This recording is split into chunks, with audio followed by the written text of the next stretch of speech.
Where are my buttons? Where are my buttons? Is it Monday?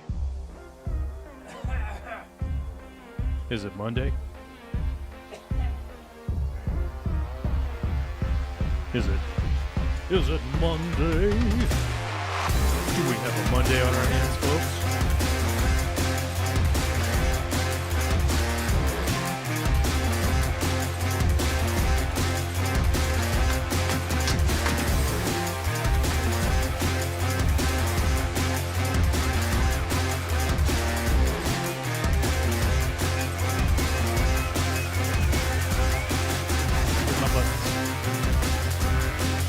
Where's my buttons? Where's my buttons? Do we have buttons? Oh, what is going on? Have we hit the like button? Speaking of buttons, where's the buttons? Oh, this is the song that we sung while we sing, and we wonder if it's Sunday or Monday. Do we know if it's Monday? Do we know if it's Monday? Monday. Yeah, it's Monday. 30th.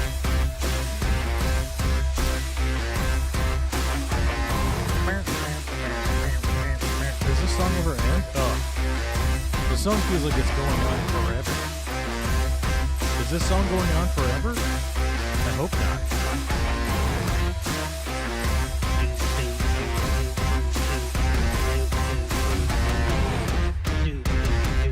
Oh, that was the end. I pushed the button. Ha ha! What's up, everybody? What's going on? It's Monday. August 30th, 2011? No. 2015? No. 2000 and, what? 21erd, okay? We out here living in the 21st century strongly. The 21st century has reached adulthood, you guys. The 21st century has reached full adulthood at 21 years old. How do you feel about that? How does that make you feel? Are you feeling weird? Does it make you feel weird and weary? Tired? Does it make you feel tired in your eyes? Does it make you feel like you need to take your glasses off and clean the lenses with your... Oh, gosh. That made it worse. I just cleaned on my shirt, my glasses, and it made them worse. They got foggier. What is that? Oh, man. Okay, hold on. But does it make you weird? Does it make you feel weird that the 21st century is 21 years old? It's like the 21st century is 21 years old. What is going on here? What do I have? I have something on my glasses here, folks, that is ridiculous. With any luck, some doctors will shoot lasers in my eyes, and I won't have to wear glasses anymore. At least for a time. At least for like a decade or something like that, right? Anyhow. There we go. I don't know. There's glare on my glasses today, and I don't know why. I don't know what happened. But, hey. The 21st century is 21 years old, and that's weird, right? Is my audio working today? I don't know. We'll find out eventually, over time, if my audio is working or not. Okay. The first thing I want to address in the show here is the early chat, okay? Some people were confused. What was going on in the early chat? Yeah, there's a bunch of people. So the state of Mississippi have, I think it was Mississippi. I don't know. One of the states in the United States has issued a warning to stop taking ivermectin. It is a horse medication. Stop taking it.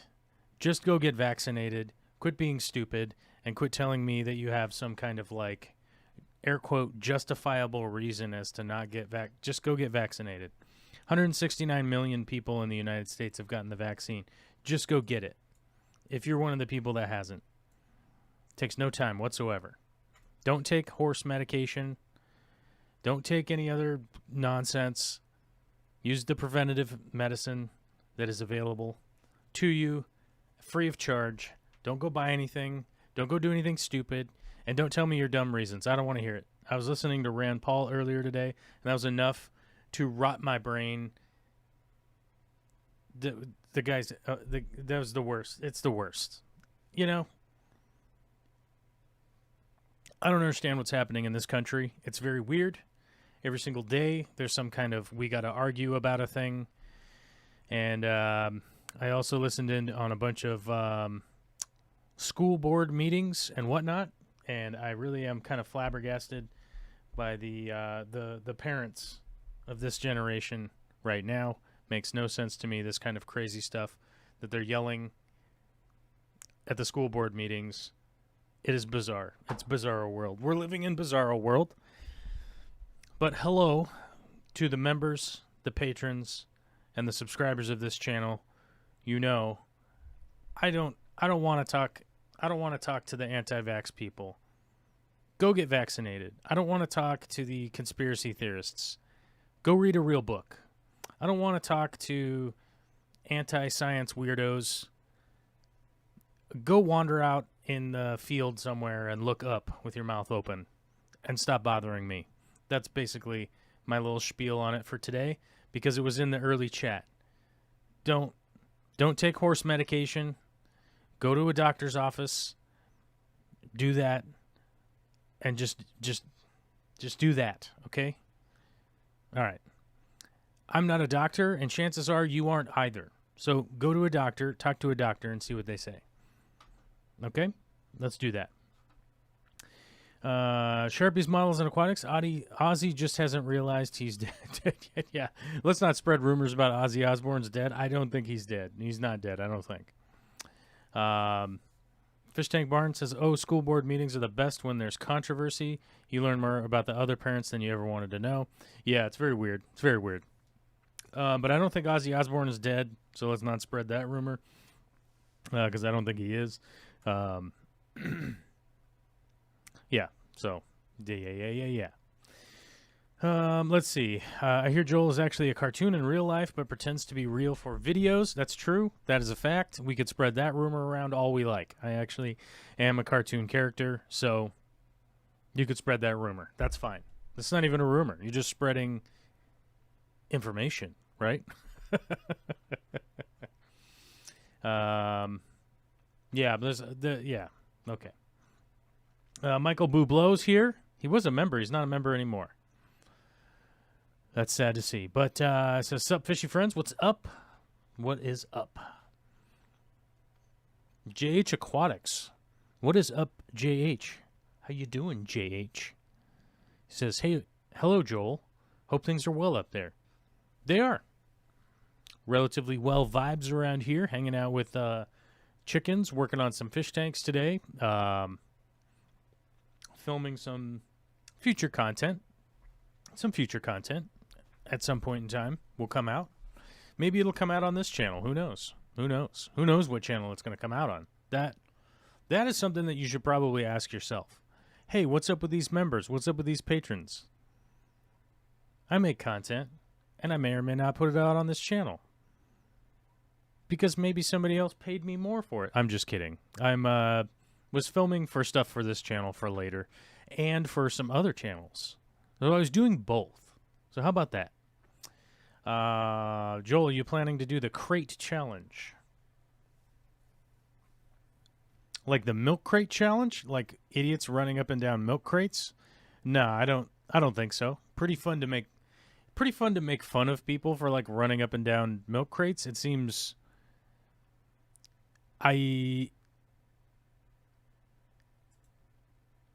Oh, I thought Michael Bublo. My apologies, Michael. I thought you were a member. Never mind. You must be a patron. My bad. 100% my bad. I just remember your name coming up green. But it's not coming up green today, so I was like, uh-oh, what happened? Anyhow. My apologies.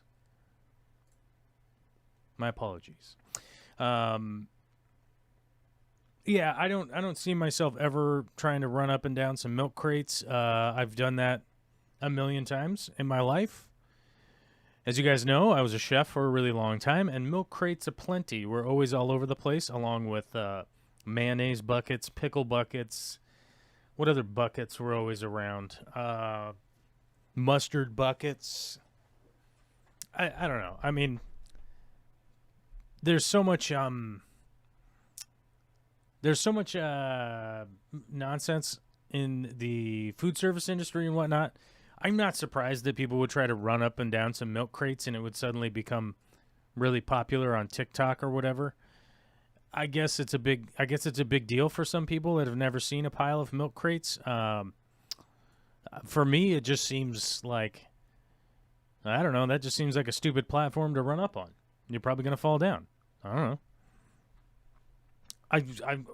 I feel like it's in the same vein of like hitting yourself in the head with a stick. Like, you're like, okay, that was the thing, I guess. I guess if you're waving a stick around and hit yourself in the head with it, that's a thing you could do. I don't know. Just all seems kind of dumb to me.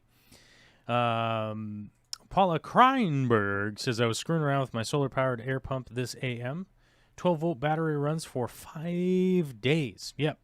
That's today's topic, and we're going to get to that in just a second. It's one of the things I wanted to pass on to you guys as something that has come up recently from the trip to Peru, and then some people here in the States with some of the solar panel stuff that we talked about previously for the house here. Some of that stuff is going to be going in at some point in time. Yeah,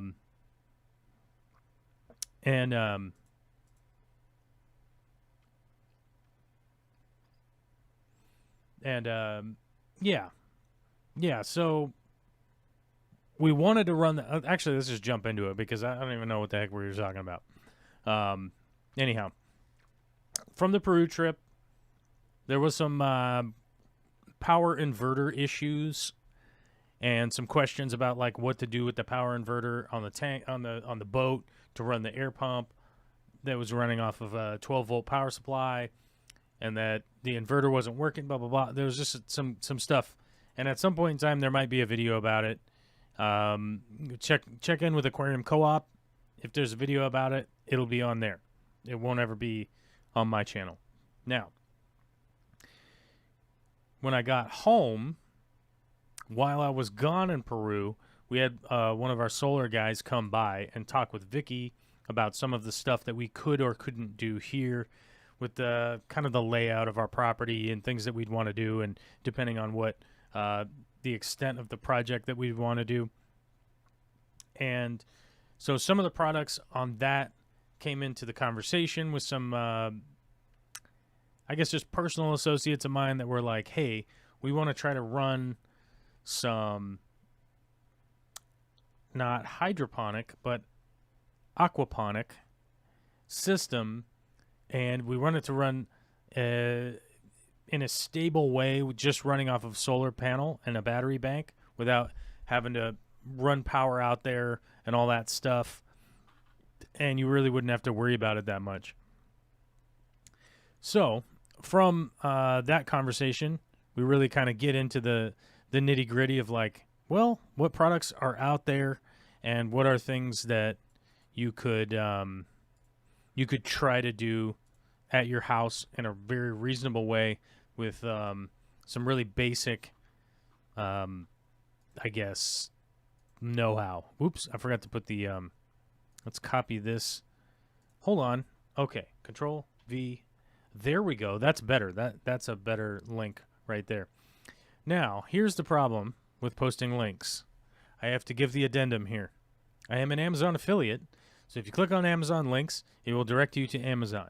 You could buy the thing in the link, or you could just go buy a whole bunch of other stuff if you want. I get a commission if you go to Amazon and buy stuff through my Amazon links.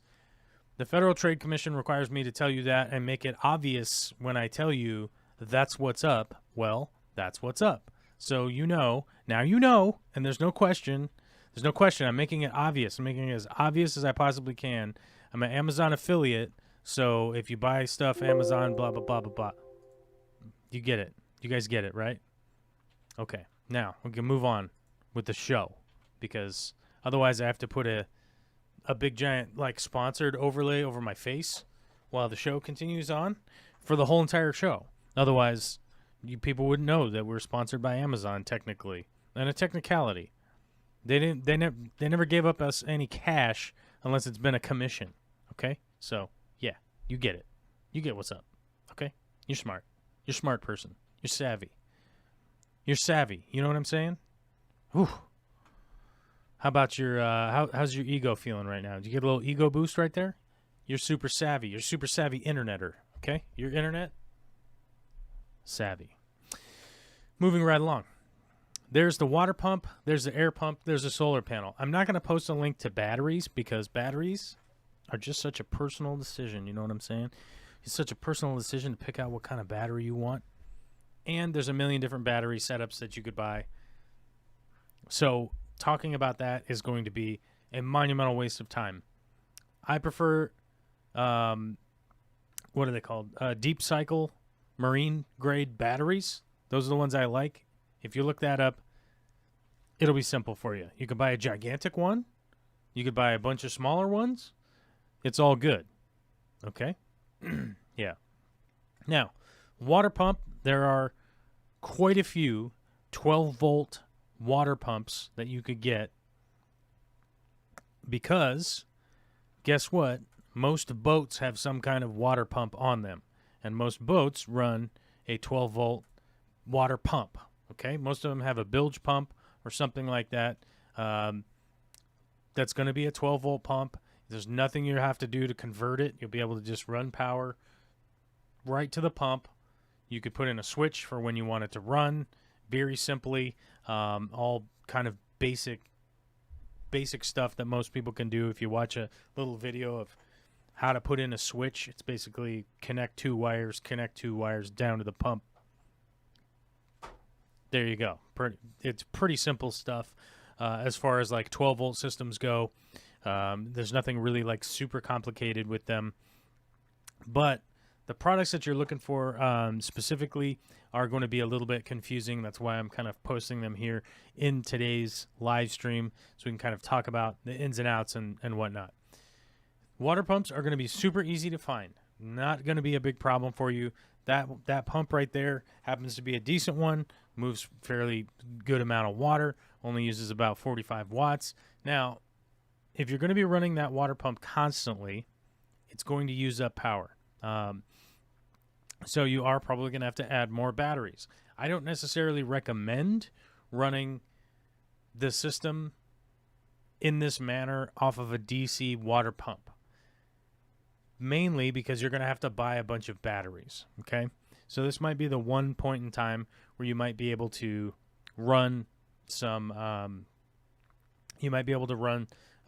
some, 110, 120 volt power out to run a water pump, or you just have to take into consideration, like, this is how I'm going to run this system. So maybe I'll run the water pump during the day and run the air pump during the night. And things will kind of balance out in that manner because you're going to be generating more electricity during the day with the solar panel, and at nighttime you'll be running just straight off of the battery. So you could just run the air pump, save electricity, or you could just test this whole system and see how long it runs with both of them running, and maybe you go, hey, I've got enough battery power to run both, so maybe I'll just do it that way. Without having to incur serious cost where the batteries are going to come in. The batteries are going to be your biggest cost factor, and one of the big reasons for that is that there are many different grades, many different sizes of batteries, and the technology hasn't really caught up to the consumer grade stuff because batteries will wear out. You'll have to buy new ones later on, so you do have to take into consideration that, like, oh, maybe you're going to spend $400 on batteries right now, like, oops, 6 years from now or 5 years from now or 8 years from now, you're going to have to spend like that much money again to buy batteries unless there's some kind of crazy new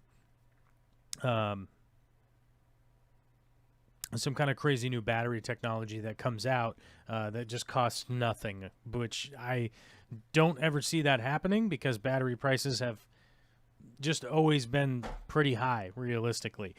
Think about the car battery, and over the years when you've bought a car battery for your vehicles over the years, and you're like, man, it seems like every time I buy a battery, they're about the same price. Well, it's because that market's fairly well controlled to make sure that nobody comes in and undersells all the other battery companies. You know what I'm saying? Are they in cahoots?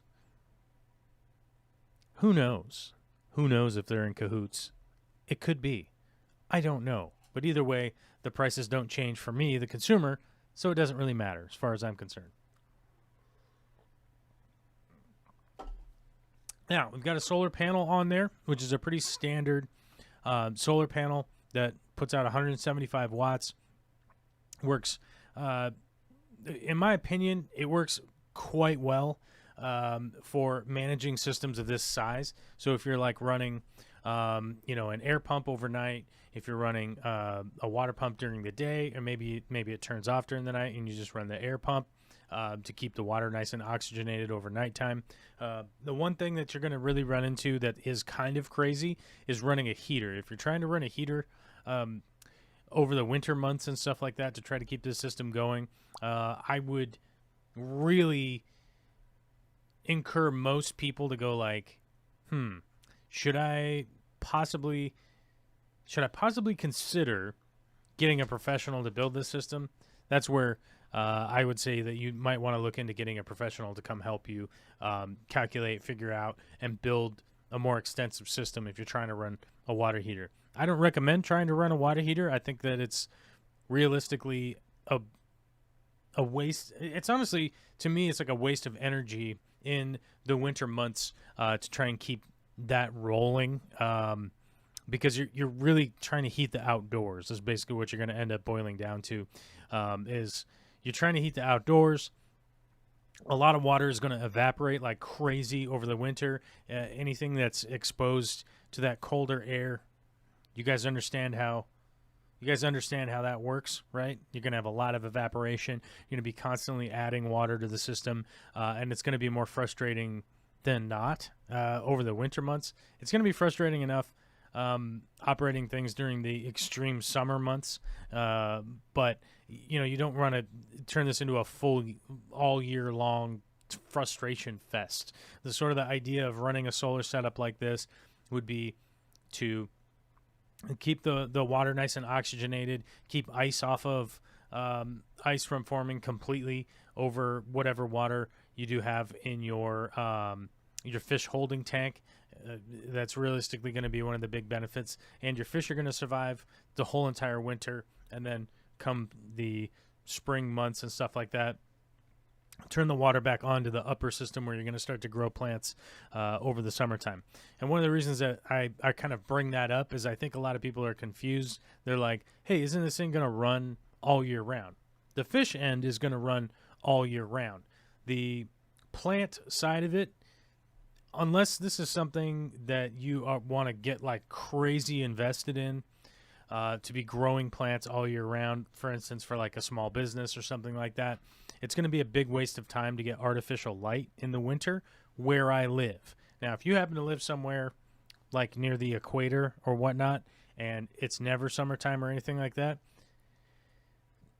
or it's never summer, it's never winter, it's always just tropical, right? Then maybe you would want to run it all year round.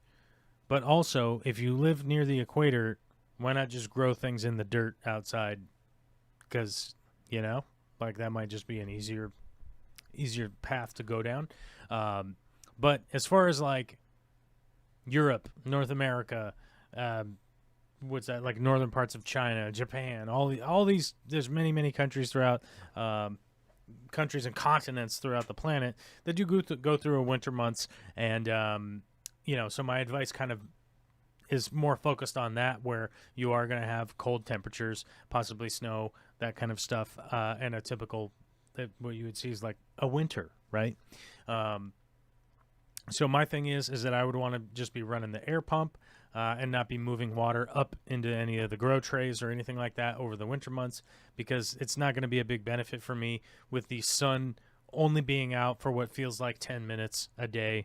Obviously, it's more than that, but realistically, the sun's intensity in the winter months here is not that great. We're realistically not going to get enough sun exposure, and I'd end up having to start supplementing with light. And when we get into those light conversations, things get into real wacky depths where you just get lost talking to people about Kelvin and like why Kelvin is beneficial and how much power do you need and blah, blah, blah, blah, blah.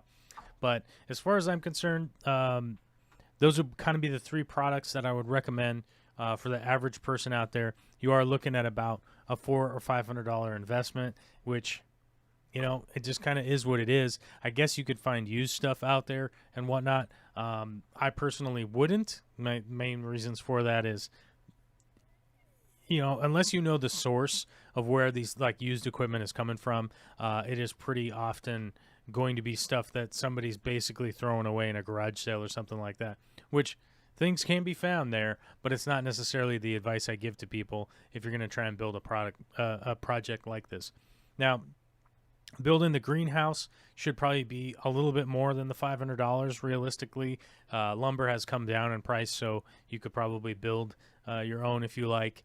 It's probably going to cost realistically, in my estimates, about $800 to $1,000 in material to build like a decent sized greenhouse, and then all the plumbing for the aquaponics and stuff like that can go completely crazy if you want, or it's probably going to be around between $150 and $200. So if you think like, about a $1,500 to $2,000 investment in something that is a project like this, that you really are going to learn a lot. You definitely are going to build a bunch of stuff.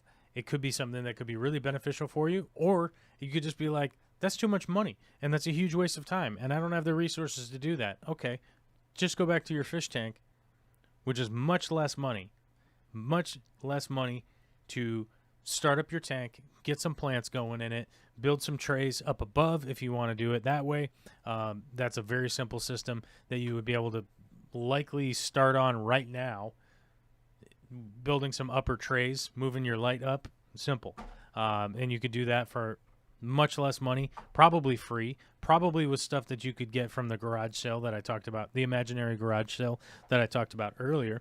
And that might be a more beneficial project for whatever specific person that's like, dude, I don't have $2,000 to build a greenhouse and do this aquaponic system and do these like solar panels and do all this crazy stuff you're talking about. But I did want to have these links, and I did want to have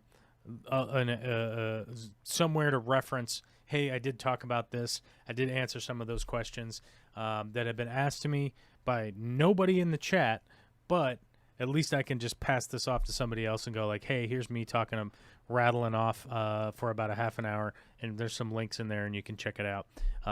Otherwise, I think most people have just been totally silent during this show. So I'm going to go to the couple of comments here and see what's up.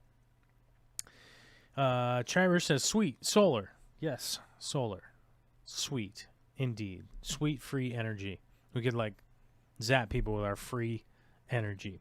QC Aquaholic says, hey, people. Well, hey, people. Michael Starr, pugs on a treadmill for this man. That is a good point. Michael Starr does have the renewable energy source of pugs on a treadmill, highly endorsed by yours truly. That's me, if you were wondering who I was talking about when I say yours truly. That's me. Guy often referred to as a cartoon character in real life, only acting like a real person on this show to trick everyone.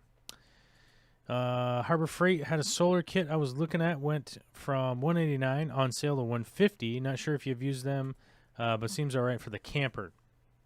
Well, one of the things that's very useful with a camper solar setup is that it is going to charge your battery during the day while the sun is out, if the sun is out.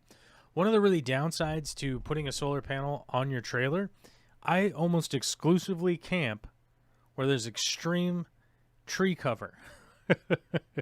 I am from the Pacific Northwest. I camp in the mountains. I camp in the forest. I camp rarely in the desert, but we're almost always in the forest or the mountains where there's forest, or a forested area where there's mountains. So relying on a solar panel on our trailer is a good idea as a supplement, but the reality is I do have to take a generator with me. So I do have a generator that I run with me. I am looking to convert that generator, not our specific generator right now. I'm trying to convert to a propane generator at some point in time, but I to be honest with you guys, I literally am like, I literally am like, what's the trade-off here? And trying to figure out exactly if I can build it into the system or whatnot. But that really is one of those things. Paula Kreinberg says, but how do I heat? I had 170 Fahrenheit water day last week. It's 65 the rest of the time. Too chilly for the fish, for fish's happiness. Yeah, so the thing is, if you're going to run an aquaponics or hydroponic system and you live anywhere north of, I don't know, Florida or something like that, I highly recommend bringing the tropical fish in and only having freezing temperature tolerant fish outside, because the crazy amount of stress that you're going to go through dealing with worrying about your fish being cold outside, it to me is not worth the benefit of having them outside. So if you have a tropical fish that you want to take outside, this is one of the few times that I am an advocate for, like, what the summer tubs or whatever y'all call it, summer tubing. You guys tubbing or tubing? I don't know. Depends on how you spell it, right? The tubs that are outside, I highly recommend that kind of setup if you want to do the tropical fish outside during the summertime. You can see a lot of benefit. You can grow a lot of plants out there. Those fish will probably breed like crazy. You'll probably get free food from mosquitoes and all sorts of stuff. So there's a lot of benefits for growing them outside during the summer. But if you're going to run something that is going to be outside all year round, I just try to keep fish that can do freezing tolerant and cold temperature tolerant. Now, a really big, a larger sized aquaponic system that typically would be from an 800 gallon to a 1,200 gallon reservoir. Typically, we would run like tilapia, koi, stuff like that gets larger in size, can handle the cold weather. And you could either eat the tilapia or whatnot, but almost always my recommendation is to kind of, for us peoples, the fish tank minded people, I normally would say do koi, because you could grow up some very sizable koi, and that is going to be, and I hate to put it this way, but that's going to be a big part of your business. If you're running an aquaponic setup outside, you could grow large ornamental fish that can be sold to people for a very good profit. It is one of the few fish, air quote, breeding, raising projects that I recommend to people, because you can grow, if you grow a big koi that has the right coloring on it, you can sell it for $500,000, $1,500, $2,000, depending on the coloring of the koi, the quality of the koi, and who's buying it, obviously. Fairly, sort of wealthier people that are stocking large ponds, they don't want to put baby koi in there. They'll buy the big ones. And if there's somebody local to you that wants to buy big fish, you can post a pretty basic ad up on Craigslist or something like that. I have these fish. They're easy for me to catch. I could catch one, transport it. Just remember, you got to get like a big water cooler to put them in. That's generally the best thing to do. Now, the other benefit with the aquaponic system is you're going to be growing a lot of your fruits and vegetables that you'll be able to eat. That's a benefit. It's also going to save you money from going to the grocery store. So it's a multiple-sided benefit in the fact that you're going to learn a lot about agriculture, but you're also going to be able to eat the food that you're growing, which is good for your insides, and it's good for your wallet too. Realistically, down the line, if you're doing this for many years in a row, you will probably see enough of a savings just from your fruit and vegetable intake that would likely offset some of the cost. Maybe not all of the cost, but a lot of it over a long period of time. But if you really want to offset the cost, grow large, growing ornamental fish that you'll be able to grow all year round, have no real problems with them being out in the cold and that kind of stuff, and then keep it in your mind that you're going to be able to sell those off for a reasonable profit. Even if you bought them for, let's say you bought 100 fry, right, for What do they normally go for? Like $3-4 or something like that. Let's say you bought 100 small koi fry for $300. You put those in there. Say 75 of them grow up into big fish. You could sell off quite a few of them for 50, 60, 75, $80, something like that. Make back, if you're selling them for $80, you'd only have to sell 5 to be $100 in profit, and be square on what it is that you invested, and you'd still have 70 something fish that you're dealing with, right? So, that's the money-making aspect realistically to pay back the project. That's where I would put my beans. You know what I'm saying? I'd put my beans in there. That's what I would put them into, because it's just sort of time tested. It's time tested that large koi fish sell pretty well on the market, because it's easy to identify if they're healthy. It's easy to identify if they're large. You can look at their coloring. People like their color, they'll buy them. So pretty basic stuff. If you guys like what you're hearing today, hit the like button. We only have 24,000 likes so far. We need to hit 14 million for us to be considered a success as far as the YouTube algorithmic robots are concerned. That's how those robots are concerned. You got to hit millions of likes, and then, oh my God, internet fame. Also, become a member like 100 times over, and then become a patron 167 million times over also. Do that, and I'll say thank you and continue to make YouTube content. Our goal is to reach 1,000 members. If we reach 1,000 members, I'll go full-time YouTubing. So we're 8.2% of the way there.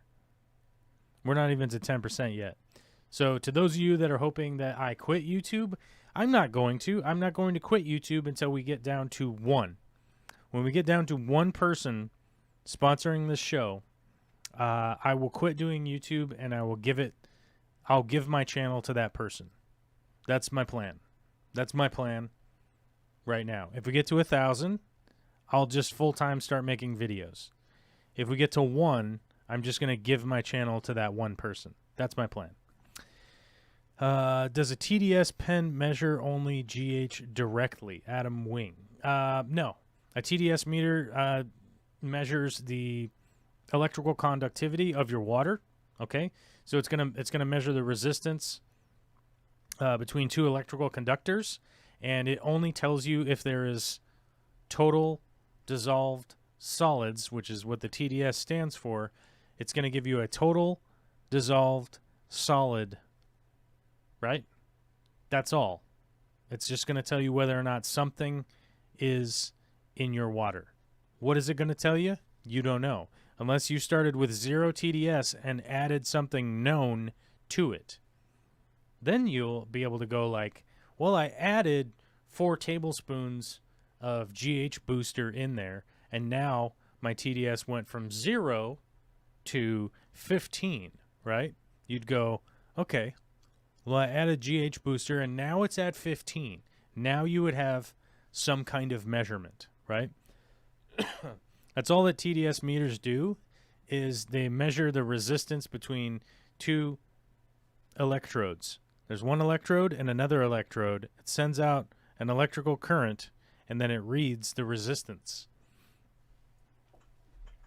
You see what I'm saying? You see what I'm saying?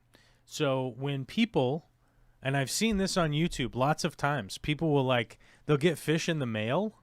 They get fish in the mail, and they open up the bag, and they stick a TDS meter, and they go, 419. Okay, I need to make sure my tank is 419. And I'm like, why are you making this video? This is the worst instruction I have ever seen in how to use a TDS meter and or how to receive fish. I've seen it lots of times where people have done that, and it's terrible advice because you have no idea what's in that fish water. You have some kind of idea what's in your fish tank, but the TDS meter is just telling you the electrical conductivity, the resistance of the conductivity of the water. That's all it's telling you. So, TDS meters are pretty much utilized for getting a 0 reading, okay? When you run a RODI, a reverse osmosis deionization filter, which is typically a 4-stage filtration process to get whatever impurities are in your water coming from the tap or your well or a bucket outside, whatever water you're filtering, you want to see if that RODI filter is getting the water to 0 TDS, right?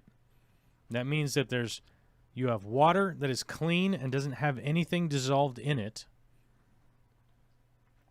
and you have a 0 reading on the TDS meter. Now you can add stuff to the water that is a known object, right? That is a known object. You have a known object that you're adding to the water. It could be salt or something, whatever. It could be Epsom salt. Who knows? And you add that to the water, and now you get a TDS reading. You can compare that TDS reading to your previous notes of how much whatever item it is that you were adding to that water. You could add ammonia to the water, and it'll make the TDS meter go up. So please reference to the TDS meter in that manner.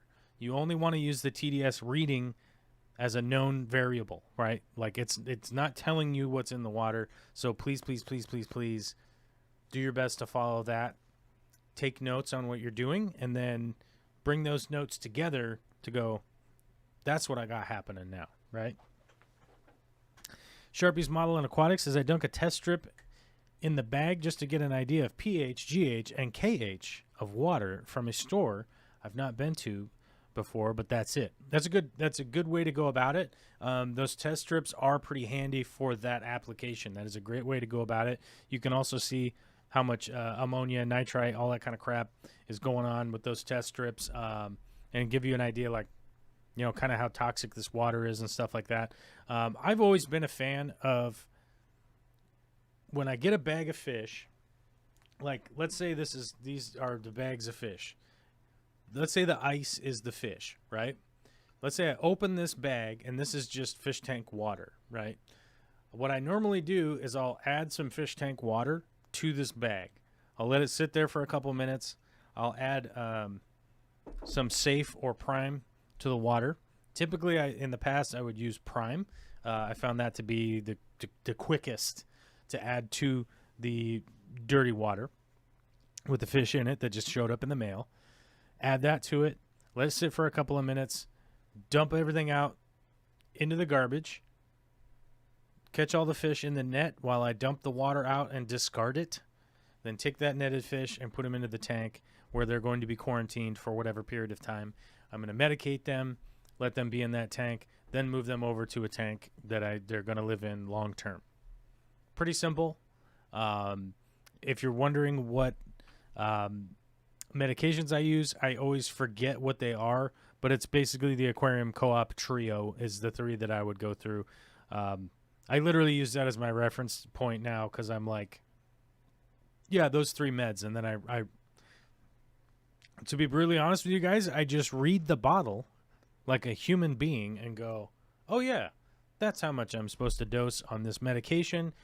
And I just follow that. You know what I mean? I think it's the simplest advice that I could give to somebody, and on top of it, it's also like that's just what I do because I don't want to remember. I don't want to remember that stuff. It's a waste of time for me to remember it when it's already being remembered for me. You know what I mean? Like, I don't need to remember the dosing of ICX or whatever because it's on the bottle. Like, the company wrote it on the bottle, and then I'll be able to just reference the bottle. I'm going to move the camera a little bit because I feel like I'm way down low today. There we go. I don't know why I was down low. My camera, I think I scooted down somehow. Did I scoot down? Let's put me up here a little bit. Why was I down so low today? That was weird. Anyhow, JH Aquatics was talking on the solar panel talk. What says he prefers 6-volt golf cart batteries and then series parallel circuit. Yeah, you can definitely do that.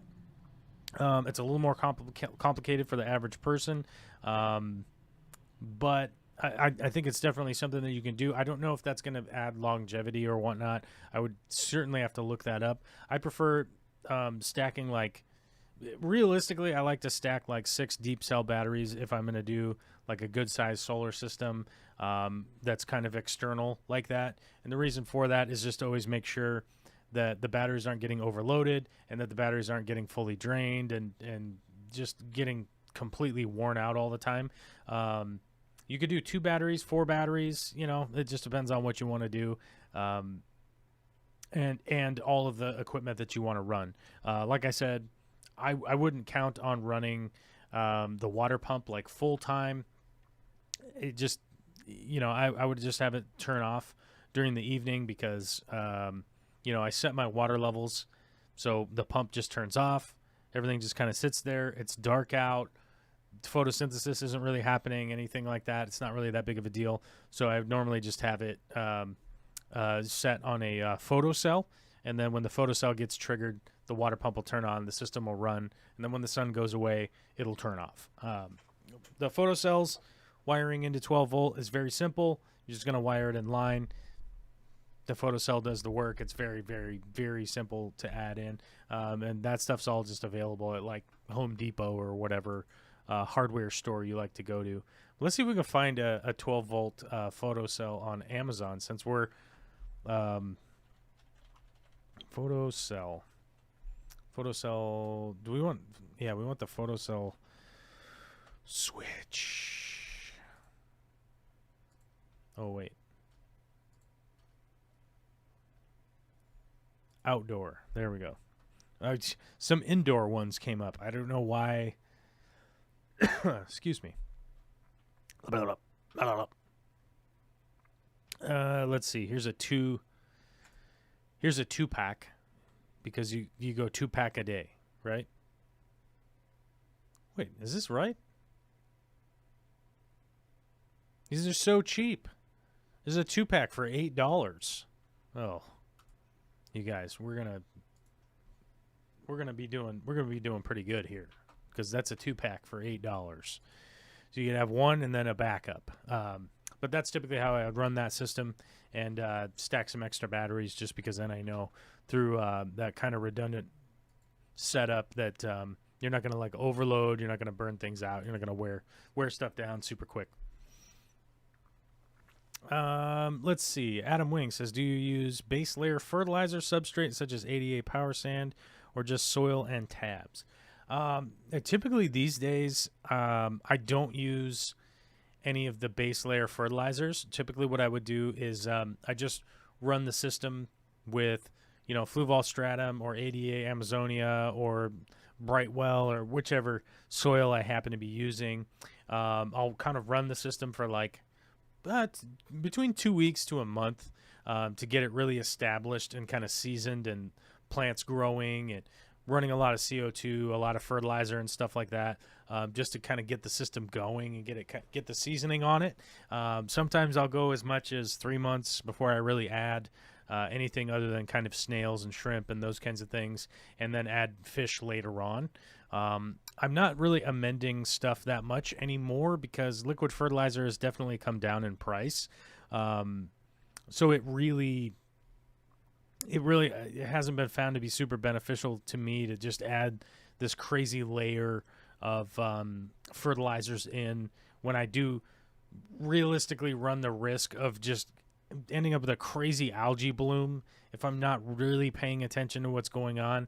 I get a little bit more leeway from just using liquid fertilizer. Things don't get totally out of hand, and then very difficult to deal with. When the reality is that I could just do some water changes when I notice, like, oh crap, I got a little bit of algae going on. Let me get some water changes. Let me drop my dosing down or increase my dosing depending on what I got going on.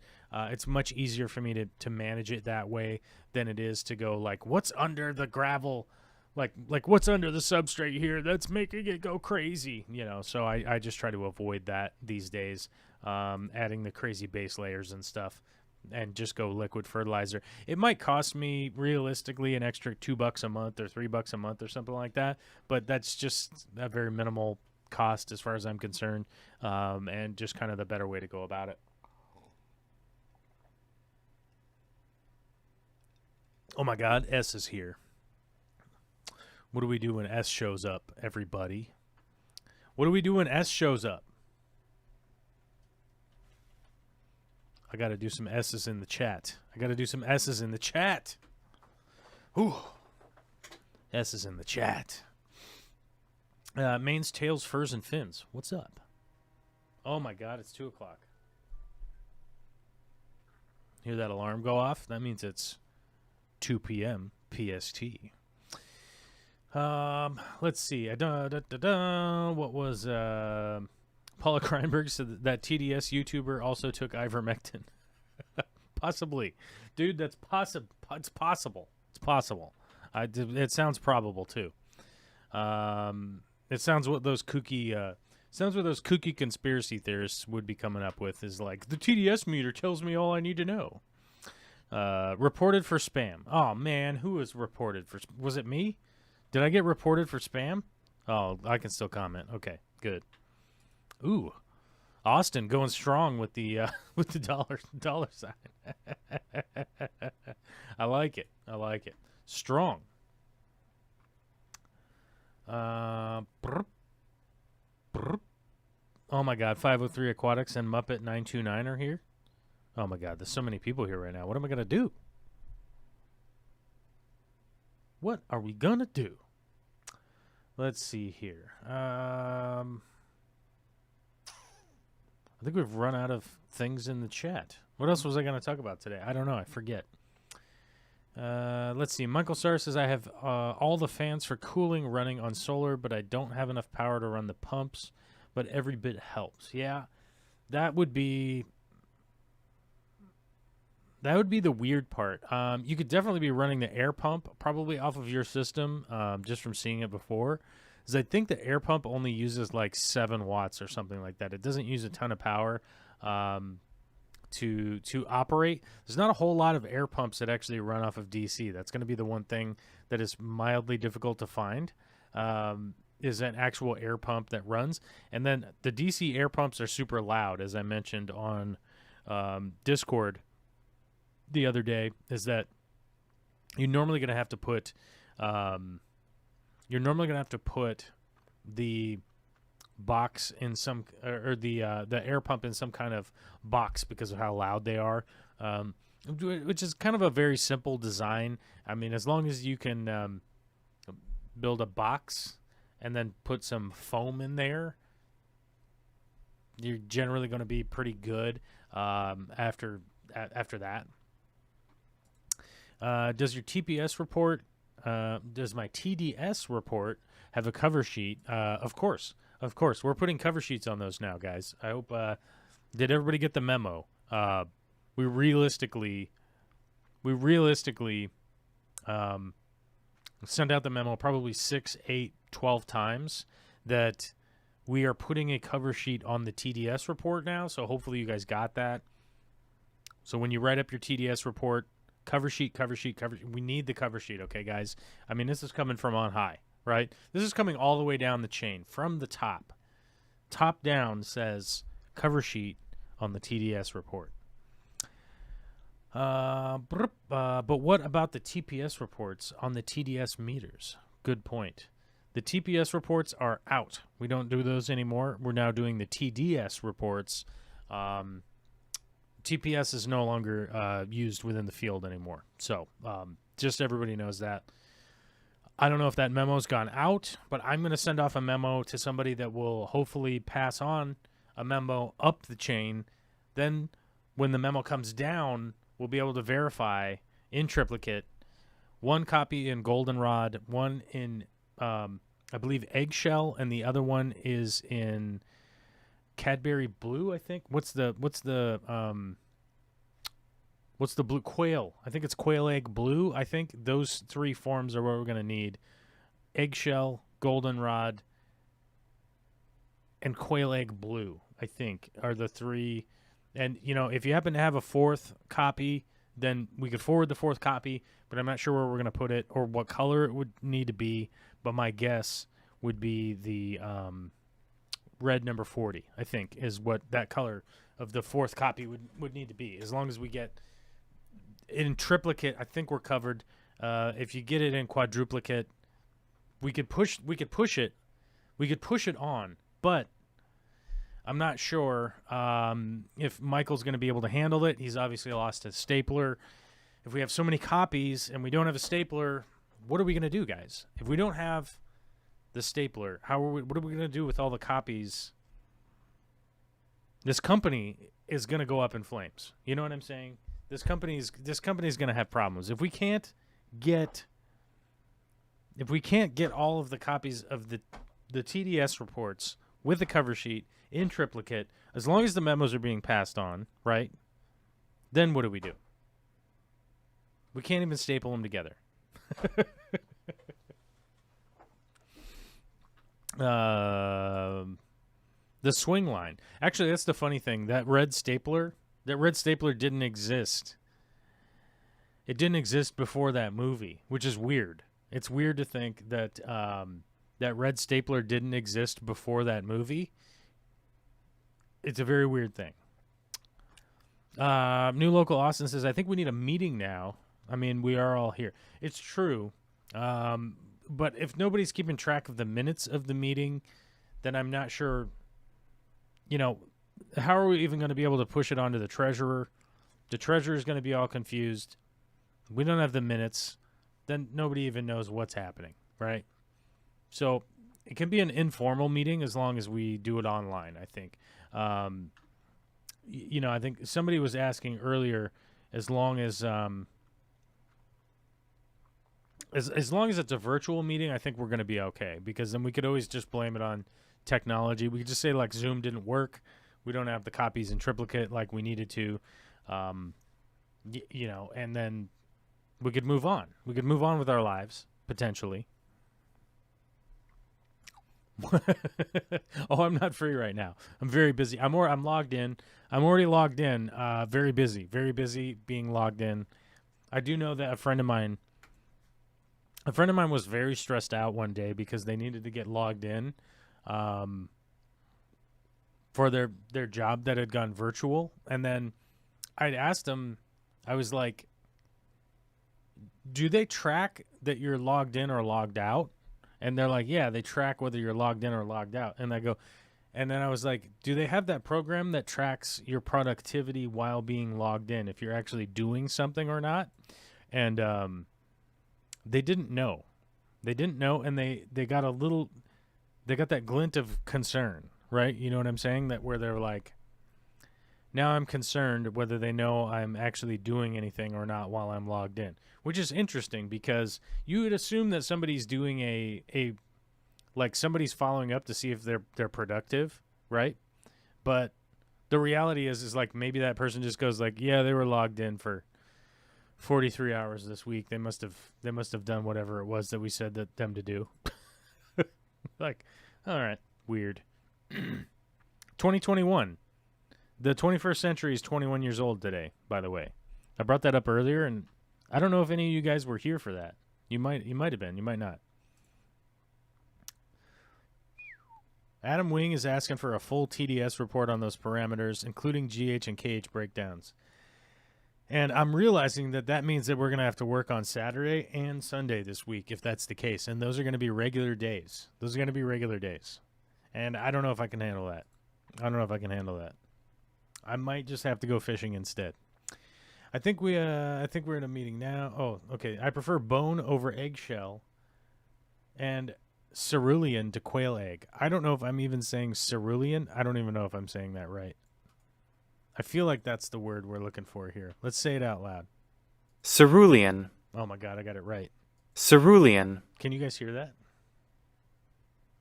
Cerulean. I got it right, my dudes. I got it right. Cerulean. Cerulean blue. That is one of Bob Ross's favorite colors. Well, when he was alive. He's dead now. If you guys didn't know that, he's been dead for a really long time. And if you want to see the Bob Ross documentary, I highly recommend it. My old mother was here over the weekend. And you know what's nice about that is that there was a Bob Ross documentary, and we were able to watch it together. And my mom fell asleep, and I got to watch it pretty much by myself. Very entertaining. Very funny. Where did my thing go? My button go? Here. There's my button. There we go. I got to open this up. There we go. Now I got my windows open. Yeah, but that Bob Ross documentary is really good. Highly recommend it. It's on Netflix. And if anybody that works at Netflix is watching this show, sponsor the show, dude. What are you doing? What are you doing, Netflix? Yeah, sponsor the show. That's the rule. If you work at Netflix, sponsor the show. Yeah. Gotta have the pie charts. Ooh. I don't have time for pie charts or spreadsheets. I don't have time for that right now. Austin has a good point. First, let's all agree to our next meeting time. That is that honestly is one of the funniest things I've ever been to with a work meeting. Was like the first 10 minutes of a meeting was everybody complaining about the day of the week and the time that the meeting was, and what day of the week and what time of that day they thought would be the best time for everybody to show up for a meeting. And then no one from the company took anybody's advice. So it was literally just a wasted 10 minutes of everyone's time. Just throw it right in the garbage. Take that 10 minutes, throw it right in the trash. That's what that work meeting basically boiled down to. And then I think somebody got yelled at for, I don't know, something, whatever it was. I think it was a meeting that was mainly about recycling practices. I think is basically what that meeting was all about. And 10 minutes of our lives got thrown directly into the garbage because it was just people complaining about the day that we were meeting and the time that we were meeting, which literally was just the slowest time of the week. That's all it was. It was just like, this is when we have the least amount of customers. Statistically speaking, this is the slowest time of the week. So the most people could be there for the meeting, whilst keeping the business open. Which is interesting because everybody that was working basically just got to read the meeting, and I feel like the people that got to read the meeting got way more out of it than the people that were in the meeting, right? So it was like probably 200 people in the meeting, wasted time, and then probably like 20 people not in the meeting got the printout. Those people got the information quite well from the meeting, and the like approximately 200 people that got yelled at for, I think it was improper recycling practices, and like breaking down the stuff going into the dumpster properly, I think is what that whole entire meeting was about. Yeah. Michael Bublé says, yeah, if the people who call everyone else sheep could stop taking livestock medication, that'd be great. Yeah, it's very weird. It's a very weird vibe, Michael. Agreed. Sharpie says cerulean blue and phthalo green. I don't know how to say phthalo green. Is that even right? I'm gonna look that up. I'm looking it up.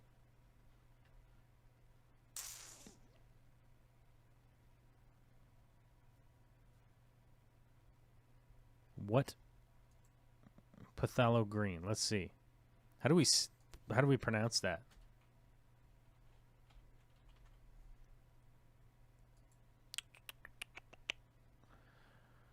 Oh, they're all YouTube videos. Somebody's going to copyright strike me. This looks like the newest one. Let's see what we got. Oh, we got this again. Intro. This word, as well as how to say more names as well, and consider this as a blue, yellow, blue, or phthalo green. I'm mad at that. I'm mad at that YouTube video. That was the worst how to pronounce video. And it was like 43 seconds long.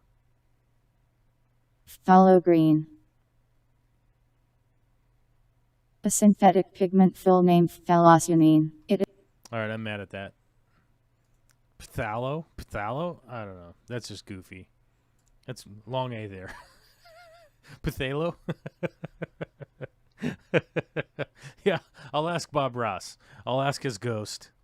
And here's the thing, man. If I could hang out with Bob Ross's ghost, I would do it. I'm going to tell you guys right now. Here we are. August 30th, 2021. Mark it down on the calendar. If I could hang out with Bob Ross's ghost, I would. I would hang out with Bob Ross's ghost if I could. If you guys hit 14 million likes today. If you hit 14 million likes, I'll hang out with Bob Ross's ghost. Okay? Yeah. But it's got to be 14 million. If it's below that, I'm not going to do it. Oh my God, we got emails coming in here, guys. We got emails coming in. It says I'm live on YouTube now. An hour and something after we went live, YouTube sent me an email to tell me that I'm live on my channel. How about that? Smart. That's pretty smart stuff, YouTube. Looks good. Looks good. Let's check our members. We are actually at 82 members. Regular Guy 1 is our newest member. Richard Goger. I keep saying Richard's last name wrong. And Janice re-upped her membership. Janice Lumberg re-upped her membership. Those are our three newest. Members. If you want to hear your name out there, I'll say it. It turns out regular underscore guy 1. It turns out the underscore is silent. So I was unfortunately pronouncing his name completely wrong, and I apologize for that. I apologize deeply from the bottom of Bob Ross's ghost heart. I apologize, you guys, that I got regular guy 1's name pronunciation wrong. I was pronouncing the underscore, and it turns out that the underscore is silent, and the thing is that sometimes, I admit fault. Like, I don't know how to say pathalo. I don't know. I don't know how you're supposed to say that. It doesn't even seem like a word. Let's be honest. I think it has to do with photosynthesis, I think, is really like what it is, right? I think that's what it was. Let me look. I think that's what Oh, no, that's not right. That's not going to work. Let's go Pathalo. Like, what does this mean? I think it has something to do with photosynthesis. Phthalocyanine blue. Phthalocyanine blue BN, also called by many names as a bright crystalline synthetic blue pigment from the group of phthalocyanine dyes. I don't know anything about phthalocyanine. I gotta admit to you guys, I don't know anything about this phthalocyanine. I have no idea. Here's the problem. I'm gonna look it up now because I literally just said that I don't know anything. Great. Now I'm gonna have to read this gigantic article about crystalline phases and derivatives. Great. I'm going to end up reading that now. But trust me, you guys, I'm admitting fault. So that's fine, right? But I'm going to learn about it now after the show's over, not during the show. I mean, I'm going to tell you guys, like, if a lot of people had like a deep liking to me just reading Wikipedia articles and like a whole bunch of people subscribed and they were like, dude, I want your live stream to be only you reading Wikipedia articles and that's it, I would do that for 8 to 15 hours a day probably. It would just be me reading stuff. Because if there was a way that I could legitimately make money and just read stuff all day, that's what I would do. And you guys would probably be screwed if I won the lottery because I would just go to school if I won the lottery. That's what I would do. I would probably just go to school and get tons of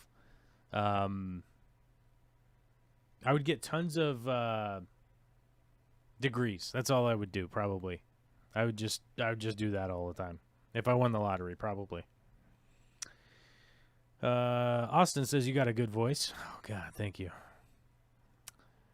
Sharpie says it's pronounced Thalo. Everybody else said phthalo green, right? I don't know. Is it pronounced phthalo? Let's find the pronunciation.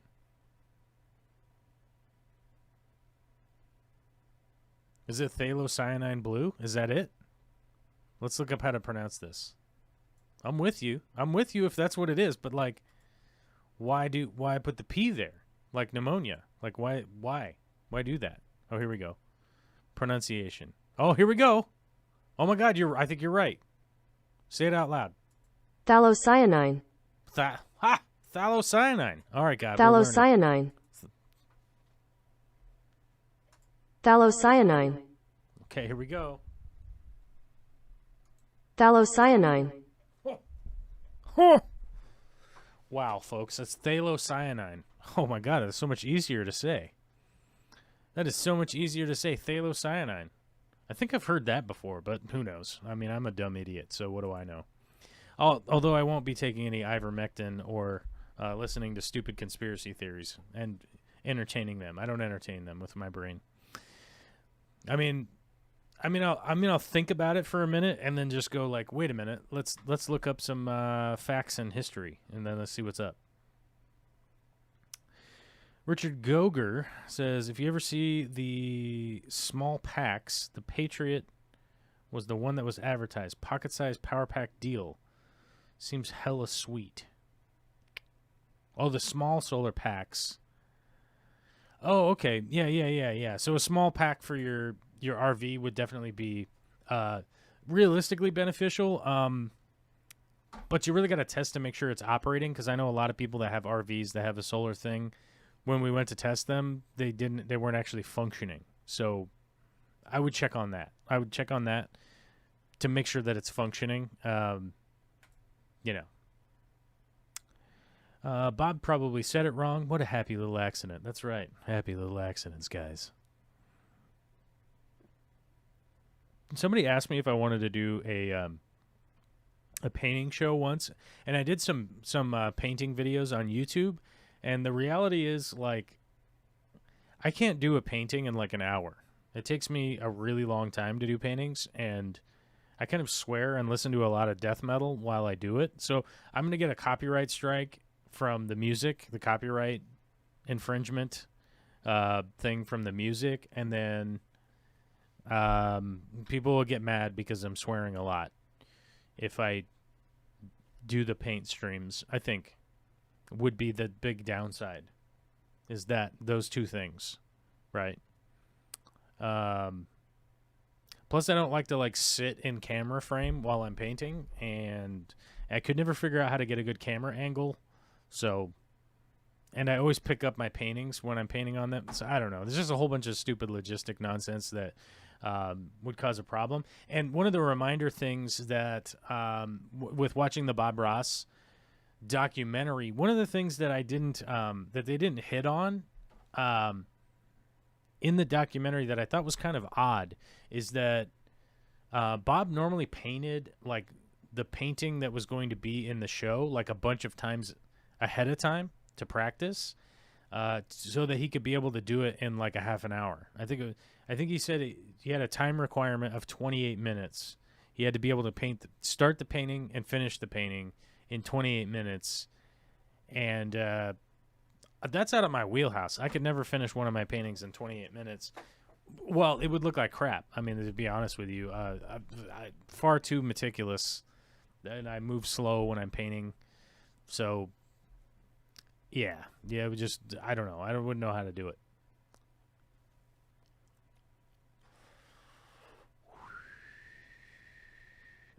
Maybe in the UK, pretty sure the US it's pronounced thallow, like it rhymes with fallow. Maybe. Just put on Bob Ross, just let it play, you will thank me.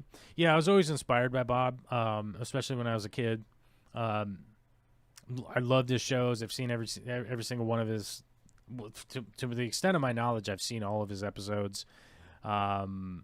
I don't know if I've seen the kids' shows because I think I was probably too old for the kids' shows once he was making those.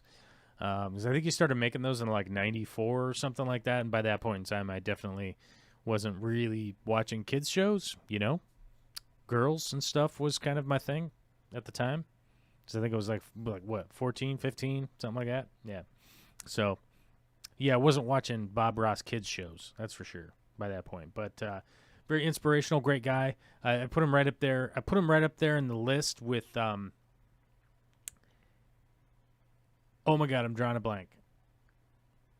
Who's the kids show guy?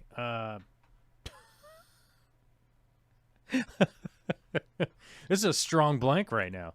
Who's the kids show guy? Kids show guy.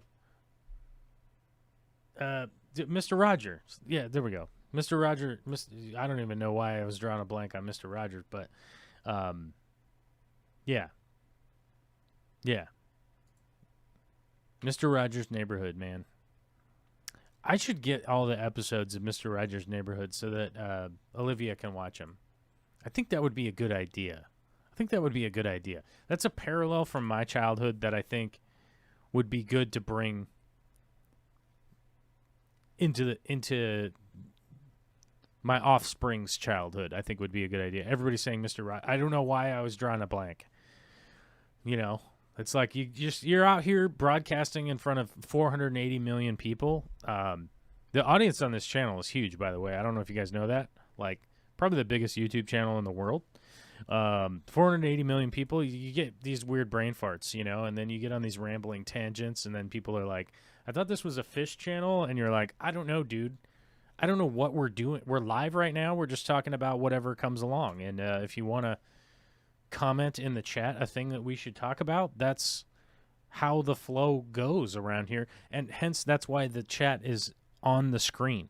You know, like if you're watching on YouTube, you can see the chat on the screen. And then people would be like, what's the show about? And I'd be like, this. Interacting with these humans. As far as I know, you guys are humans. I've met some of you in person. There's a likelihood that I will probably meet more of you in person, depending on what happens. You know? Maybe my legs fall off tomorrow and I will unlikely be able to come meet you guys. But I would assume at some point in time, enough people will get vaccinated and the pandemic will die down that we could probably meet in person again. But realistically, you know, until then, we'll just have to wait. Yeah, all the nieces get Mr. Rogers' Neighborhood for Christmas. Ooh, that's a good idea. I got to figure out, like, digitally though, where I got to figure out where it exists digitally. And hand sanitizer. That's a good point. Hand sanitizer. If you want to rage, you could put on Caliu. I don't know what Caliu is. I know what Octonauts is. My daughter loves Octonauts. Ooh, man, Caliu only gets a 4 out of 10 on IMDb. What's up with that? Oh, Caillou. Pronounced Caillou. Who lives with his mother, father, and sister in a blue house on Pine Street. Caillou has invisible friends, learns how to play sports, and explores nature. Friendly and curious, Caillou discovers as much fun and wonder as any kid can imagine. As much. You know what? Caillou hasn't come up. So maybe I'll check an episode of it and see if it's worthwhile. Currently, all the rage around here has been Octonauts, and I don't know if you guys have seen Octonauts, but it has a lot of it's got a lot of aquatic content and stuff along those lines that has a lot of parallels to what Olivia's dad does. This Olivia up here in the corner, I'm her dad, and a lot of the Octonauts stuff talks about sea creatures, freshwater creatures, fish, all that kind of stuff. Yeah, I think it's pretty cool, and it seems like they're doing a lot of good stuff on that show. Patty's Petite Tanks says, good hygiene shouldn't be shamed. That's right. Good hygiene is good.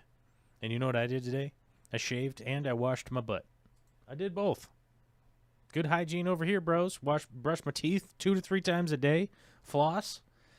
Shave. Shaved. I shaved my face. I did all that hygiene stuff, man. I'm into it. I'm into that hygiene stuff. Why not? Snorks or nothing. I don't like the snorks. Paw Patrol? No Paw Patrol. What did Patty say earlier? Sup libs? Now, I see. The thing is, like, I don't consider myself a lib. I probably would put myself in the category of like social democrat. I think is probably what is closely represents sort of my beliefs, or like democratic socialism. Like, I don't know how you would quantify like my beliefs, but I think like social democrat, I think, is probably the best of my sort of political stance. I think realistically is that like democracy is number one, to implement socially driven systems for the betterment of all of society, you know, education, you know, food, roads, infrastructure, all that stuff is all what I want more and more and more of. I want more education. I want better education. I want better design. You know, I want those things. That's what I want. And firmly planted in democracy, which in my opinion is everyone. If you are an American citizen, you should be automatically registered to vote. Voting should be the easiest thing to do. We should have 2 holidays a year for voting. That's my political stance, right? And somebody asked me a while ago about certain things, and my thing would be to expand rights via our cumulative ability to do that, which means that, like, what do you mean cumulative ability? Well, we have 340 million people in the United States. That's a lot of people to contribute to expanding rights and stuff, you know? Is jabroni a slur? I don't think so. I don't think jabroni's a slur. I don't think so. Informal. A foolish or contemptible person is the current definition. So I don't think jabroni is a slur because it's not directed at any kind of racial group. It's just literally contemptible or foolish person. That's the description for it. So I don't think I wouldn't put jabroni in as a slur. I've never heard it as a slur, so I think probably not. I guess there's a different spelling here. Oh, the different spelling is some kind of game. I don't know. Yeah, I don't know what the other spelling is, but jabroni's always just been used as like a dumb person as far as I'm concerned, so don't think it's a slur. Yeah. Michael Bublos says I'm a progressive, left is best. Yeah, I mean, I would say that I'm a big progressive. That's what I want to do. I want our collective goal to move forward. That's what I want us to do, and to be able to do that are all pretty simple things: education, healthcare, food, you know, all that stuff, right? Hello.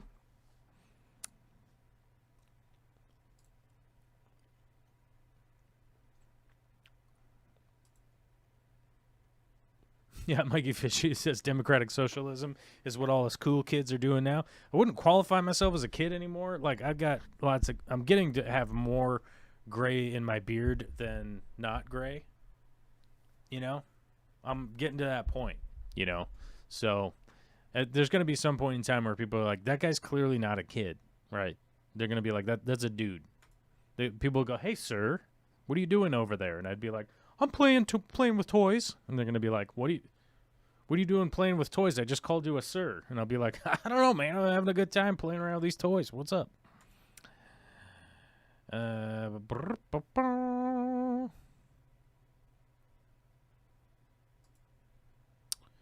Let's see. The Zen Ginger says, yes, democratic socialist, which is not the same thing as socialist, just saying. Yeah, I don't believe in the, the government seizing the means of production. That doesn't make any sense to me at all. I believe that highly regulated capitalism is the best way to go because people take advantage and you end up with like these nefarious criminals like Elon Musk having way too much influence and control over a bunch of stuff that they really shouldn't. I mean, Bezos, whatever, whoever you want to bring up, they all just have far too much individual power, and it's just to a ridiculous point. And the reason I bring that up is that we've been down this road before. Look up the Carnegies, Rockefellers. There's a whole bunch of them that have happened in the United States before, and it didn't work out well then, and it's probably not going to work out well now. Yeah. Gray comes with kids. Yeah, I had the gray before, though, because I had kids at a geriatric age, as the doctors told me. You guys are geriatric first-time parents. That's what they said, and I didn't argue with them because I was like, you're correct. I'm old, and we're having a kid. Mikey Fisher says, sorry, all that's an Octonauts thing. My kids love it, too. The Creature Report. That's right. The Creature Report. You got to give the Creature Report at the end of the show. You know what I'm saying? Chirish says, Jeff who? I don't know. I don't know who's Jeff. Who is Jeff? Jeff who? I don't know.